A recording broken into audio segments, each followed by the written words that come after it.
साथीहो good morning from Dima हासाउ। अहिले हामी छौँ हाफलङमा अनि हामी आज जाँदैछौँ असमको हाइएस्ट पिक टुमजाङ। त्यहाँ हामी ट्रेकिङ गर्छौँ। 4 to 5 किलोमिटरको ट्रेक छ अरे। हेरौँ कतिको एक्साइटिङ हुन्छ, लाग्छ कि मजा हुन्छ।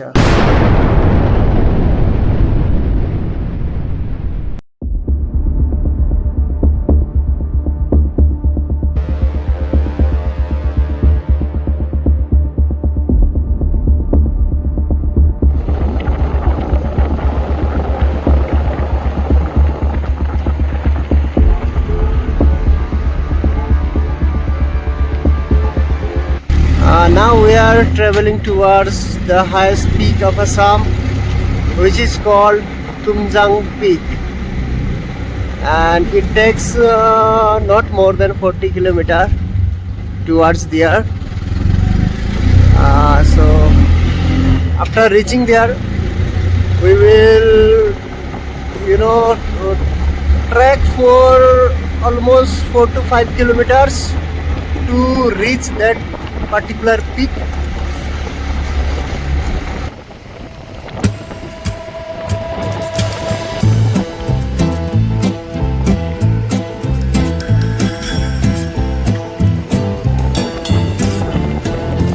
देख्न सक्नुहुन्छ हामी आइपुग्यौँ त्यो जग्गामा जहाँबाट ट्रेकिङ स्टार्ट हुन्छ। सियालकाल पिक, जसलाई टुमजाङ पिक भन्छन्। त्यो टुमजाङ पिक जाने जुन ट्रेकिङ रुट हो त्यो यहाँबाट सुरु हुन्छ। साथीहरू देख्न सक्नुहुन्छ यी छोटा मोटा सामान। थाहा छैन, हामी लाइफमा फर द फर्स्ट टाइम हामी ट्रेक गर्न जाँदैछौँ, ट्रेकिङमा जाँदैछौँ। लगभग 5 किलोमिटर ट्रेकिङ गरे पछाडि हामी त्यो पिकमा पुग्छौँ अरे। थाहा छैन, यहाँको एक्सपिरियन्स हामीलाई केही छैन र गरेका पनि छैनौँ यो। त्यसैले लाग्छ कि थोरै एक्साइटिङ हुन्छ, थोरै मजा हुन्छ र हाम्रो यात्राको सुरु यसरी हुन्छ। ल 1 किलोमिटर जति हामीले ट्रेकिङ गरिसक्यौँ। यतिमा केही धेरै खास फरक त परेको छैन। हामीलाई त्यस्तो हेबिट छैन होइन, त्यो हिसाबमा कष्ट अलिकति हुन्छ, but we are ready to take any kind of hardship. We are ready. अनि हामीसँग देख्न सक्नुहुन्छ यो पनि आउँदैछ।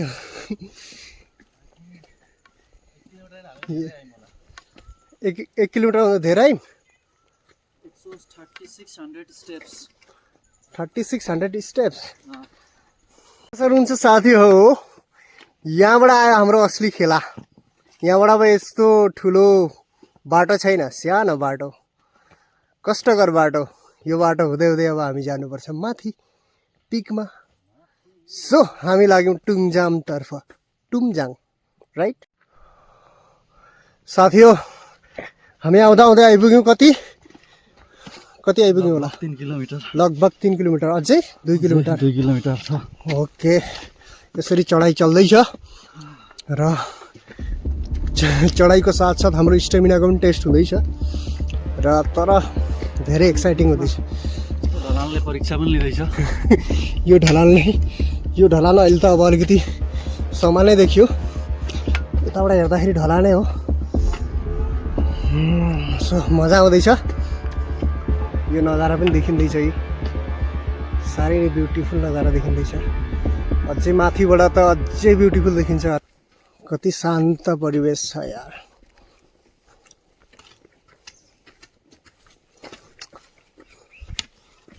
यसरी चल्दैछ हामीहरूको यात्रा। थोरै थकाइ मेटेर हामीले फेरि आफ्नो यात्रा सुरु गऱ्यौँ। जाँदैछौँ हामी टुमजाङ पिकतर्फ जाँदैछौँ हामी, जसको एलिभेसन अलमोस्ट 1700 मिटर अलमोस्ट छ। असमको हाइएस्ट पिक यो देख्न सक्नुहुन्छ। हामी आइपुग्यौँ Tumjang village. Welcome to Tumjang village. 1930 मा इस्टाब्लिस भएको रहेछ। यहाँ आइपुग्यौँ। यो रुटबाट त्यो जुन भिलेजको मेन स्पट हो, अनि पुगेर हामी त्यहाँ एकछिन रेस्ट गर्छौँ, रेस्ट गरेर त्यहाँ गएर डिसाइड गर्छौँ हामी के गर्छौँ। अहिलेसम्म हामीले खासै डिसाइड केही गरेका छैनौँ, तर हाम्रो प्लानिङ के छ भने आज राति हामी यही पहाडमा कटाउने, यही पिकमा, असमको हाइएस्ट पिक तुमजाङमा हामी कटाउने आजको रात। साथीहरू हामी आइपुग्यौँ क्याम्प साइट। यहाँ देख्न सक्नुहुन्छ धेरै क्याम्पहरू सेट गरेर राखेको छ र यतिभित्रमा हामीले बुक गऱ्यौँ। यतिभित्रमा हामीले एउटा टेन्टमा 2 जना पनि बस्न सकिन्छ, वा सिङ्गल पनि लिन सकिन्छ। र हामी थोरै यहाँ रेस्ट गर्ने, अब टेन्टमा आफ्नो सामानहरू राख्ने, अनि त्यहाँ पछाडि अझै हाइएस्ट पिकमा जानुपर्ने छ। त्यसको लागि तयार भएर बस्नुहोस्।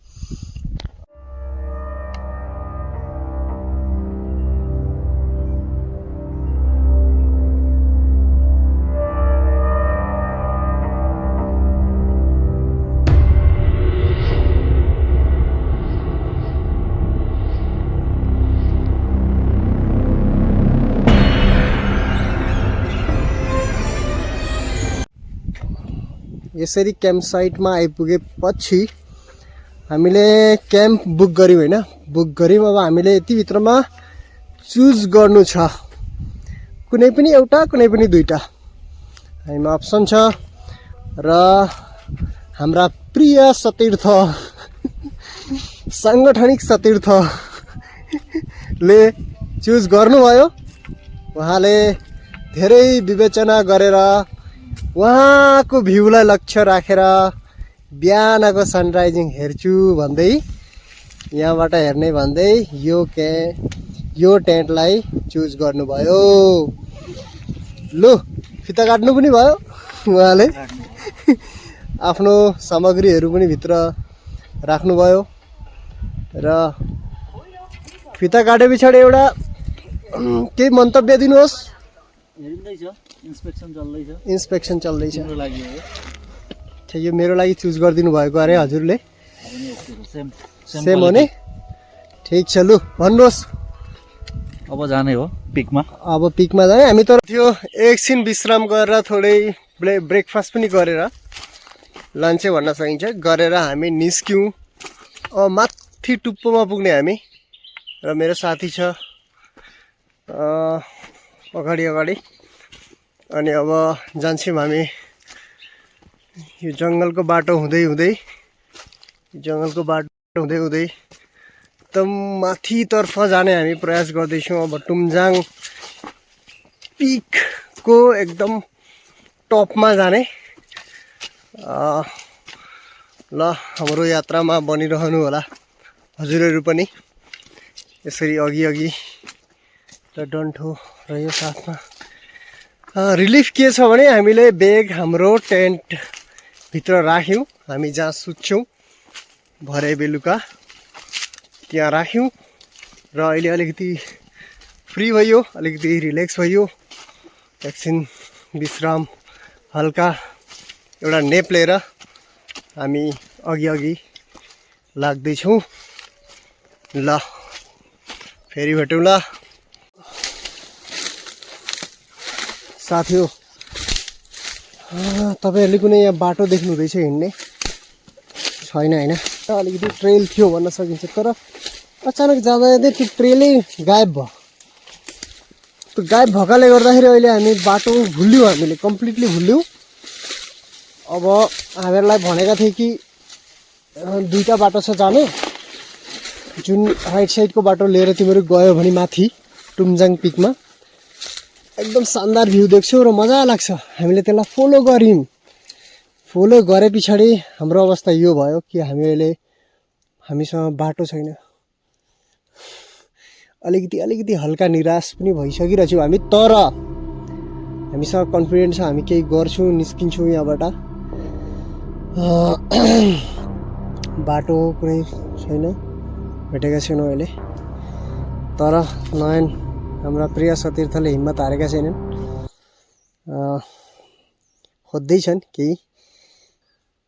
धेरै मेहनत गरिसक्यौँ हामीले, तर हामीले भेटेका छैनौँ। तल नाम्ने कुनै बाटो भेटेको छैन। जस हामी यो गाईको सहारा छौँ, जसलाई जसलाई बानेको छ यहाँ अनि कोही मान्छे आउँछन् यो गाईलाई लिएर जान्छन् अनि उसै जान्छु भनेर हाँस उठ्ने कुरा हो तर अप्सन छैन हामीसँग कुनै अप्सन छैन यो घनघोर यो जङ्गलमा हामी दुईजना मात्रै छौँ यहाँ भयङ्कर त्रासदी तर विश्वास छ काहीँ न काहीँ केही गरेर हामी पुग्छौँ टेन्टसम्म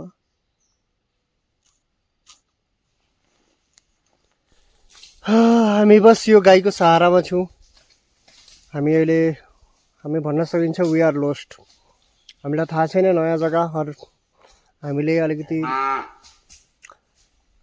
ट्रेल्स फलो गर्दै हामी आएका थियौँ माथि चढेका थियौँ तर भएन उपाय छैन अब बहुत मेहनत गऱ्यौँ हामीले बस हामी एकछिन वेट गर्ने यो गाईलाई लिन आउने मान्छे अनि वेट गरेर यताउति हेर्ने कतै छ कि सो फाइनली हामीले एउटा रुट बाटो एउटा भेट्यौँ थाहा छैन यो बाटो कहाँ जान्छ तर हामी यही बाटोलाई फलो गर्ने अब जहाँ गए पनि हामी त्यहीँ जाने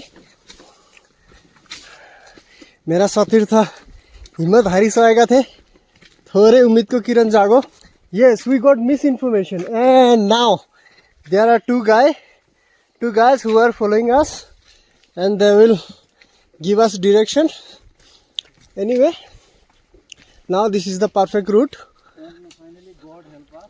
yes Names of cow. अनि त्यो काउले गर्दाखेरि हामीले एक्चुअलीमा भेट्यौँ भन्न सकिन्छ अब हामी यो बाटो हुँदै जान्छौँ लगभग 40 मिनटको ट्रेकिङ छ अरे यहाँबाट टुमजाङ पिकको टपमा पुग्न एडभेन्चर ओह्रालो यसलाई ओह्रालो मात्रै होइन महा ओह्रालो भन्न सकिन्छ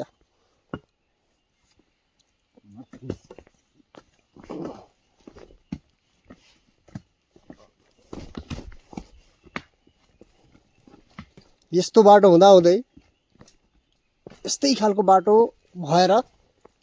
यस्तै खालको बाटो भएर हामी पुग्छौँ त्यो टुप्पामा त्यो टुप्पामा पुग्छौँ त्यहाँ मान्छेहरू पनि देखिँदैछन् अलिअलि हामी धेरै नजिक पुगिसक्यौँ अब त्यति धेरै छैन नजारा हेर्नुहोस् कति सुन्दर छ हामी खास गरी यहाँको सनसेटिङ हेर्न आएका हौँ सनसेटिङ हेर्ने बस्ने एकछिन प्रकृतिको मनोरम दृश्यमा एकछिन रमाउने र थोरै समय व्यतीत गरेर हामी फेरि आफ्नै क्याम्पतर्फ फर्किने त्यही प्लानिङ छ हामीहरूको अहिलेसम्म यसरी हाम्रो ट्रेल अघि बढ्दैछ हाम्रो ट्रेकिङ यसरी नै अघि बढ्दैछ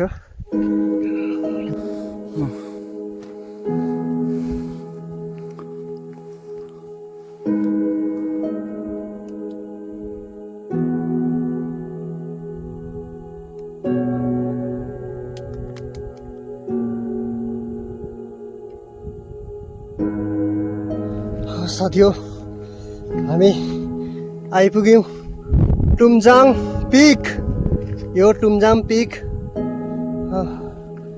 अनि देख्न सक्नुहुन्छ यहाँ एउटा इन्ट्रेस्टिङ चिज देखियो जुबिन गार्गलाई श्रद्धाञ्जली दिँदै जस्टिस फर जुबिन गार्ग भनेर यहाँ लेखिएको छ एनिवे यो टुमजाङ पिक एकछिन पछाडि हामी सनसेटिङ हेर्छौँ त्यसको दृश्य पनि हजुरहरूलाई देखाउनेछु